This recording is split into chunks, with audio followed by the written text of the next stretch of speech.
Agustus tahun 45, itulah hari kemerdekaan. Kayaknya udah lewat ya 17 Agustus. Udah lewat belum sih? Gue sih rencananya mau bikin video ini buat 17 Agustus. Soalnya ada kayak kesan lomba-lomba gimana gitu. Meskipun lombanya bukan lomba 17 Agustus nih. Yaudah deh, gak usah lama-lama. Gue langsung mulai video aja. Oke, jadi sebenarnya gue tuh udah rencanain video ini udah agak lama ya. Cuman ceritanya tuh agak panjang. Jadi mungkin harus dibagi jadi 2 part gitu, oke? Jadi, video ini tuh part satunya. Dan di video ini gue mau ngomongin soal pengalaman gue ikut lomba bikin game. Wih gila, bikin game gak tuh? Impian anak muda zaman now kalau misalkan gak kesampean jadi gamer. Oke, jadi gimana ceritanya gua seorang lulusan SMK yang salah jurusan malah ikut lomba bikin game, terus sekarang malah bikin YouTube. Ya nggak jelas emang. Panjang ceritanya, makanya ada 2 part. Jadi gini, 2016, kayaknya 2016, gak tau lah, gua nggak ngingetin tahun. Pokoknya ini tuh pas gua masih kelas 1 SMK. Dan waktu itu, rencana hidup gue tuh sedikit berbeda gitu sama sekarang. Tapi sedikitnya tuh kayak jarak dari bumi ke matahari. Tapi meskipun begitu, gue emang udah dari dulu tertarik mau bikin game gitu. Mungkin karena gue dari dulu emang suka banget main game. Terus pas tahun 2016, itu tuh ada satu game yang rilis. Dan gamenya ini tuh benar-benar unik. Bukan karena gameplay atau grafiknya yang wow banget. Meskipun gameplaynya menurut gue juga bagus. Tapi uniknya ini bukan di situ. Uniknya ini, itu adalah game ini dibuat sama satu orang doang, Eric Baron. Nama gamenya Stardew Valley. Kalian yang suka main game mungkin pernah dengar. Ini tuh gamenya kayak Harvest Moon, game ternak sama bertani gitu. Dan Harvest Moon yang ada di PS1 itu tuh salah satu dari game pertama yang pernah gue mainin. Dan gue tuh suka banget main ginian. Apalagi remasternya baru keluar, tapi gue belum ada duit. Bahkan, kayaknya ini tuh salah satu game yang bikin gue jadi gamer sekarang. Anjay, gamers gak tuh? Jadi, karena gue suka Harvest Moon, gue main Stardew Valley juga. Dan bagus sih menurut gue gamenya. Tapi yang paling penting, ini tuh game benar-benar menginspirasi. Eric Baron ini dulu kerjanya cuman kayak pelayan di bioskop. Terus karena dia passion bikin game, dia rela ngorbanin 4 tahun waktu hidupnya buat bikin game yang bahkan gak ada jaminan kalau gamenya itu bakal sukses atau enggak. Bisanya dia ngabisin 4 tahun hidupnya cuman buat bikin game yang orang gak bakal tahu gitu. Bikin game yang mungkin gak bakal dimainin siapapun. Tapi karena dia passion, dia lanjutin kerjaannya dan ternyata semuanya berbuah hasil. Stardew Valley itu salah satu game indie yang paling laris di Steam. Gamenya dapat banyak pujian dari media dan kritik game, terus reviewnya juga bagus. Dan Eric, dia bukan cuma sukses lagi sekarang, tapi dia salah satu indie game developer yang paling sukses di Steam. Dan oke, balik lagi ke gue. Setelah gue baca banyak artikel dari jurnalis tentang Eric Baron, gue benar-benar terinspirasi. Gue pengen bikin game gue sendiri, dan karena di sekolah gue juga nggak diajarin, gue belajar semuanya tentang bikin game dari internet. Dari YouTube sih lebih tepatnya, soalnya siapa juga yang mau baca website? Baca. 2016 men, udah gak zaman baca tulisan. Jadi gue mulai belajar gambar pixel art pakai Photoshop. Kenapa pixel art? Soalnya menurut gue pixel art itu kawaii desu banget gitu. Grafiknya kayak game zaman Soekarno. Bacot. Terus buat coding gamenya gue pakai aplikasi Game Maker Studio. Dan gue beli aplikasi ini di Steam. Harganya mahal banget. Gue literally bayar pakai duit Imlek gue. Dan di aplikasi ini, lu bisa bikin game tanpa harus belajar nge-coding. Tapi, ada kata tapi segede matahari nih.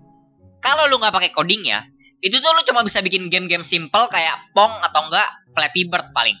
Dan gue nggak mau bikin Pong atau Flappy Bird. Jadi gue belajar coding juga. Dari YouTube juga. Dan waktu itu tuh, gue masih nggak ngerti apa-apa soal coding. Jadi benar-benar belajar dari awal ya. Dan ternyata berguna juga. Soalnya ujung-ujungnya gue masuk kuliah ada pelajaran codingnya. Dan skill coding yang gue pelajarin pas gue belajar bikin game ini, itu tuh berguna banget pas gue kuliah. Terus selain itu juga gue gabung ke komunitas game developer Indonesia dan luar negeri di Facebook. 2016 masih pakai Facebook. Jadi, gue belajar coding dan desain game semua dari YouTube. Dan lu tahu apa game pertama yang gue bikin? Gue bikin game miara ikan. Karena gue hobi sama ikan hias. Gamenya tuh mirip kayak Insane Aquarium gitu. Jadi kita beli ikan, terus ikannya kita kasih makan, habis itu ikannya berak duit. Terus duitnya kita pakai buat beli ikan lagi. Terus ikannya kita kasih makan, habis itu ikannya berak duit. Terus duitnya kita pakai buat beli ikan lagi. Dan lu inget kan di video gue yang tentang sekolah itu, gue pernah bilang kalau gue udah pernah bikin animasi, gue udah pernah ikut lomba bikin game. Dan lu mau tau gak nih? Dari rumus MTK yang diajarin pas gue SMK, mana yang berguna pas gue magang atau ikut lomba? Nih gue kasih tau. Nggak ada. Nah, sebenarnya dipakai dikit sih, tapi dari segala jenis MTK yang lu diajarin pas di sekolah, Cuman ada 2 jenis matematika doang yang lo harus tahu. Dan ini pun gak harus ngapalin rumus apapun sama sekali. Cuma aljabar, karena lo harus pakai beginian buat bikin variabel. Dan koordinat.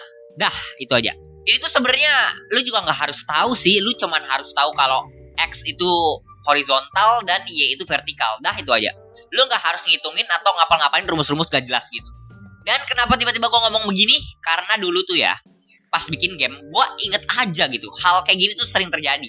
Jadi, di programming itu tuh ada yang namanya if statement. Tunggu. Jangan close dulu videonya. Gua jelasin sebentar doang kok. If statement itu tuh salah satu bagian paling penting dalam bahasa coding. Dan bentuknya tuh kayak gini. Jika hal ini terjadi, maka program akan melakukan ini. Nah, iya, pokoknya bentuk dasarnya tuh kayak gitu. Kalau lu mau lebih jelas, contohnya tuh kayak gini nih. Jika lu makan kerupuk gebetan lu, maka nanti lu dijauhin. Jadi kayak gitulah contohnya. Jadi, gue bakal bikin if statement kayak jika ada makanan, maka ikan pergi ke lokasi makanan dengan kecepatan titik. Terus gue mikir, ukuran ruangannya 1360 kali 768. Kalau ikannya di sini, makanannya di sini, kecepatan geraknya berapa ya biar nggak terlalu lama, nggak terlalu cepat? 60 aja kali ya. Ayolah, coba.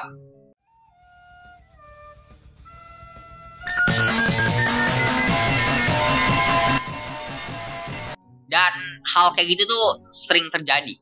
Dan habis sekitar 1 bulanan belajar coding dan desain game dari YouTube, gue udah bisa bikin beberapa game. Gue bikin game Insaniquarium yang tadi yang gue bilang. Terus gue bikin Pong. Terus habis itu gue juga coba bikin game RPG. Terus gak selesai gara-gara gue males. Dan setelah beberapa waktu berlalu, suatu hari pas gue lagi ngeliatin post-post di komunitas Facebook Game Developer Indonesia, gue ngeliat ada kayak poster lomba gitu. Nama kompetisinya tuh Indie Game Ignite. Dan gue gak tahu kalau lu tahu ya. Tapi karena gue ini orang humble, rendah hati, dan tidak sombong, gue pengen lu tahu kalau Indie Game Ignite ini diadain sama salah satu universitas terbesar di Indonesia, yaitu UI. Dan UI ini juga salah satu kampus impian gue gitu. Gue seharusnya masuk situ kalau gue gak goblok. Jadi tuh abis gue ngeliat posternya, gue tertarik mau ikut. Gue langsung daftar, terus gue langsung mikirin gue mau bikin game apaan. Tapi sebelum itu, gue mau ngasih tahu lu dulu mekanisme lombanya kayak gimana. Jadi waktu itu gue daftar lombanya bulan April. Dan lombanya itu minta kita ngumpulin gamenya pas hari terakhir di bulan Juli. Jadi itu kita bikin gamenya nggak pas lombanya, melainkan sebelum lombanya. Nanti abis gamenya kita kumpulin, nanti dinilai sama juri. Terus kalau nanti misalkan jurinya suka sama game lu bakal diundang ke UI buat jadi finalis. Nah, karena seperti yang tadi udah gue bilang, gue daftarnya April, berarti gue punya waktu sekitar 4 bulanan lah buat bikin gamenya. Meskipun 4 bulan itu kelihatannya lama, tapi ingat, pertama, gue kerja sendiri. Berarti gambar, coding, mekanik game, desain level, sampai ke sound effect. Meskipun sound effect ya gue juga akhir-akhir ngambil dari internet. Gue masih kerjain itu semua sendiri. Lombanya sih ngebolehin bertim ya, tapi waktu itu teman-teman gue juga nggak ada yang tertarik gitu sama bikin game. Jadi ya udah deh, gue kerjain semuanya sendiri. Lagian juga cuma bikin game doang. 4 bulan lagi. Siapa sih yang nggak bisa? Siapa sih? 1 minggu pertama itu gue nyari ide mau bikin apaan. Gamenya harus bagus, seru, dan gak ribet-ribet. Soalnya ingat, gue itu sendirian.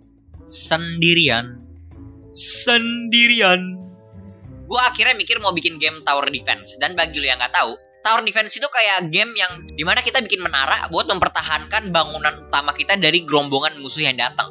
Jadi abis gue tentuin mau bikin apaan, gue bikin prototype atau ya kayak sampel gamenya gitulah. Terus abis sampelnya bisa jalan, gue habisin 3 bulan berikutnya gambar dan coding. Dan gue tuh bener-bener salah ngatur waktunya. Gue kira 4 bulan tuh bakal jauh lebih dari cukup buat bikin 1 game doang. Meskipun gue kerja sendirian. Tapi gue lupa ngitung. Kalau gue kan sekolah ya. Berarti dari waktu gue 24 jam sehari, itu gue dari jam 7 pagi sampai jam 3 siang, itu udah habis 8 jam buat sekolah.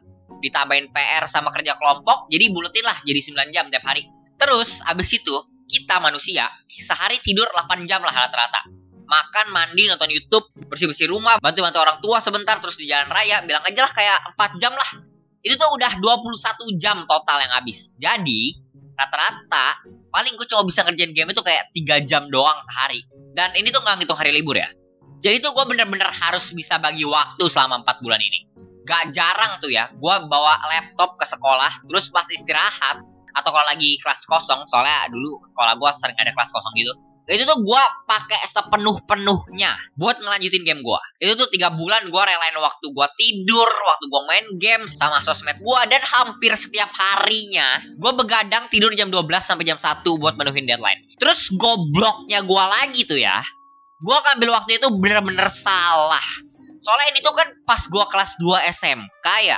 Terus April mulainya. Dan lu tau gak, kalau lu SMK kelas 2, itu tuh bulan Mei, Juni, Juli ada apaan? Nah ya, bener sekali tebakan lu. Kita semua pergi ke dalam dunia ajaib, terus hidup bahagia sama waifu kita selamanya. Tapi nama waifu kita itu Neng Deprivasi Tidur, dan nama isekainya itu kehidupan korporat. Gue yang dari tadinya hampir setiap hari begadang buat bikin game, bener-bener berubah jadi setiap hari begadang buat bikin game. Bahkan itu tuh minggu-minggu awal magang, itu tuh gue gak bisa lanjutin gamenya sama sekali. Soalnya abis pulang tuh gue udah bener-bener capek banget. Kadang-kadang itu gue bener-bener harus maksain diri gue pas magang itu buat begadang, meskipun gue udah capek banget. Terus besoknya juga gue mesti masuk ke kantor lagi gitu.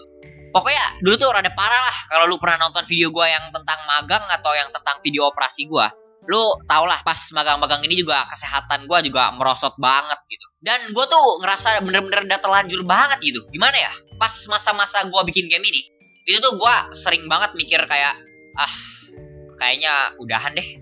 Gue udah gak kuat, udah capek banget, stop aja kali ya. Dan lagi juga yang ngadain lombanya UI bro. Pasti ratusan orang yang daftar, dan mereka tuh pasti juga udah bertim gitu. Yang ada, lu cuman rusakin kesehatan lu, terus buang-buang waktu sama tenaga doang. Aduh. Tapi meskipun gue mikirnya kayak gitu, gue juga kadang-kadang kepikiran kayak, tapi udah terlanjur, udah jauh banget gue kerjain. Masa iya berhenti sekarang? Apa gak tanggung? Gak sayang apa?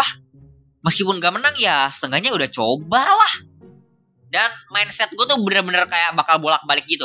Kalau gue udah capek, nanti gue langsung kayak pengen berhenti gitu. Terus abis gue pengen berhenti, gue langsung kepikiran kayak tadi. Aduh gila, pokoknya bener-bener kacau lah. Tapi meskipun udah capek dan stres, gamenya itu selesai di pertengahan Juli. Dan lu inget tadi batas pengumpulan terakhirnya tuh hari terakhir Juli. Sebelum gamenya dikumpulin, kita diminta bikinin trailer buat gamenya dan di-post ke YouTube gitu. Kalau kalian mau lihat trailer game yang udah gue bikin, nanti bakal gue taruh di kolom komentar. Dan abis semuanya gue kumpulin, itu tuh gue ngerasa lega banget. Kayak udah gak ada beban lagi gitu di pundak gue. Gue di titik itu tuh udah gak peduli gitu, mau menang atau kalah udah bodo amat. Yang penting tuh gue udah berusaha. Jadi hari berubah jadi minggu, terus berubah jadi bulan, dan hari pengumumannya pun tiba. Dan itu tuh diumuminnya di Twitter. Gue juga gak tahu kenapa. Harapan gue gak gede, jujur aja. Gue bahkan awalnya gak mau ngecek gitu, soalnya gue tahu aja gak bakal menang. Tapi ya sayang aja gitu kalau gak dicek. Dan pas gue cek ya bener aja gitu. Gue cek di daftarnya tuh gak ada nama gue. Dan ya gak apa-apa lah, yang penting udah coba kan. Menang atau enggak tuh gak terlalu masalah. Yang penting tuh pengalaman dan skill yang gue dapet lah. Nothing lasts forever, we can change the future. Ini bukan lomba gue deh, gue salah lihat. Habis itu gue scroll ke bawah dikit. Gue benar-benar kaget. Lu nggak bakal tahu seberapa kagetnya gue. Itu kan malam ya, malam banget tuh gue ngecek ya. Dan bapak gue tuh udah selesai kerja dan lagi santuy-santuy gitu nonton TV di atas. Jadi gue lari ke lantai 2, terus gue langsung teriak, "Pah, anakmu menang jadi finalis lomba." Dan gila, gue seneng dan bener-bener gak nyangka banget. Rasanya tuh kayak hasil kerja lu berbulan-bulan itu tuh bayar juga. Dan ini tuh masih part 1 ya. Nanti di part 2 bakal gue ceritain lagi pengalaman gue di UI ya nanti. Soalnya agak panjang juga ceritanya. Soalnya di UI itu kita nginep di hotel dan bukan cuman penjurian doang. Dan yaudah deh, itu aja yang mau gue omongin. Ini skripnya panjang banget, tenggorokan gue sampai serak ngomongnya. Yaudah deh, bye-bye.